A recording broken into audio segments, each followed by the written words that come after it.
wasiirkii hore wasaaradda ganacsiga Soomaaliland Maxamed Cabdilaahi Cumar oo telefishinka caalamiga Home Cable TV wareysi gaar ah ku siiyay magaalada Hargeysa ayaa waxa uu markii ugu horeysay ka hadlay khilaafka soo kala dhaxgalay xisbiga talada haya kulmiye Maxamed Cabdilaahi Cumar oo ka hadlay waxa uu yiri maaha khilaaf xisbiga inuu burburiyo ay tahay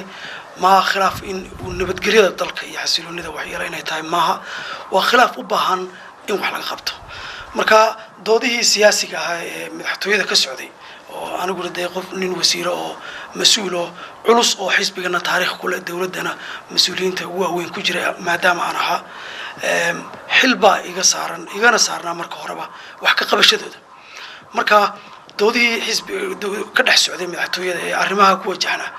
waxay ila muuqdeen aniga in ay kuwa confrontational ama in iska horimaad iyo isku dhac keeni kara aan absolutely loo baahnayn dalka marka nasiib darro waxa jirta fikrado iyo forces siyaasi ah oo iyagu riixaya oo aad moodo inay xagga isku dhaca ay arrimaha ku dhaweynayaan arrimahaas way la wanaagsanaan waayeen marka waxaan goostay marka arinta in aan ku shaqeynin loo baahnaa halka inaan magaciyo hebel aan ka iraahdo halkan laakiin waxa jira afkaaro siyaasi ah oo loo baahnaa in si miir qabto wax loogu wado aan la jojoobin oo la cadaadin anu arrimahaasi khatar baan u arkay sababaha aan keenay inaan ka maago ama aan ka dhagaadayga arrimaha qaar inaan ku shaqeeyo talooyinkaasina waa taa waxaan rajaynayaa taariikhdu inay xusi doonto madaxweynahana laga daayo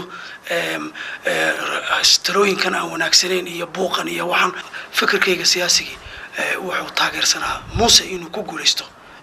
jagada gudoomiyenimada xisbiga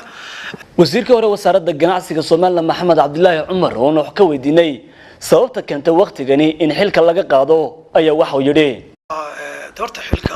qaadista iyo xil magacaabista waxa la madaxweynaha waana awoodaha madaxweynuhu leeyahay sharaf bay ahayd inaan madaxweyne Axmed Siinaayo muddo dheer aan soo wada shaqeyno markaan ahayn xisbiga kulmiye iyo imkoon dawladda ha farsanadood intaba sharaf iyo wanaag baan ku wada shaqeynay waana nin aan ixtiraam gaar ah u hayo